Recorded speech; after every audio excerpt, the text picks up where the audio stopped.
Your Brain on Art is a groundbreaking book that bridges science and creativity. Magsamen and Ross draw on neuroscience, psychology, and personal stories to show how the arts transform cognition, emotions, and even physical health. The book begins with the premise that art is biological. Humans are wired for creativity, and engaging with the arts activates brain regions tied to emotion, memory, and reward. Far from being a luxury, art is a necessity for well-being. A central theme is neuroaesthetics. This emerging field studies how aesthetic experiences, listening to music, viewing paintings, dancing, or storytelling, affect the brain. Research shows that art can reduce stress, improve mood, enhance learning, and even accelerate healing. Another key theme is the universality of art. Across cultures and history, humans have used art to connect, heal, and express meaning. Magsamen and Ross argue that these practices are not just cultural, but deeply biological. The book explores ways art transforms us. Emotion regulation.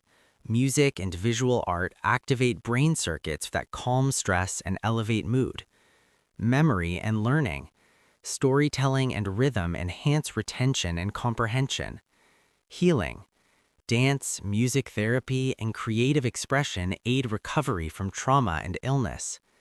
Connection. Shared artistic experiences strengthen social bonds and empathy. Resilience. Creativity fosters adaptability and problem solving. Practical insights include listen to music daily. It reduces cortisol and boosts dopamine. Engage in dance or movement. Physical expression enhances mood and resilience. Practice visual arts. Drawing or painting stimulates creativity and mindfulness. Use storytelling. Narratives help process emotions and strengthen memory. Seek aesthetic experiences. Museums, concerts, or nature walks enrich the brain. Magsamen and Ross blend scientific research with personal anecdotes.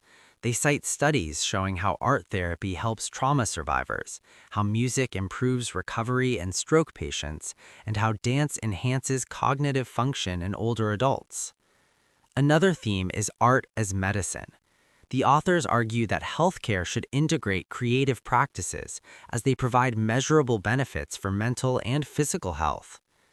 The book also emphasizes the accessibility of art. You don't need to be an artist to benefit.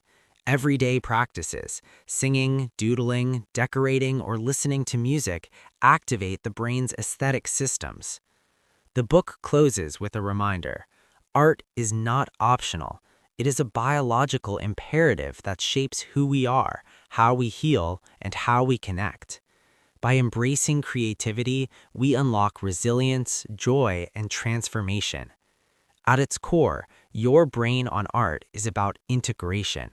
It invites readers to see art not as entertainment, but as a vital force for health, learning, and human flourishing.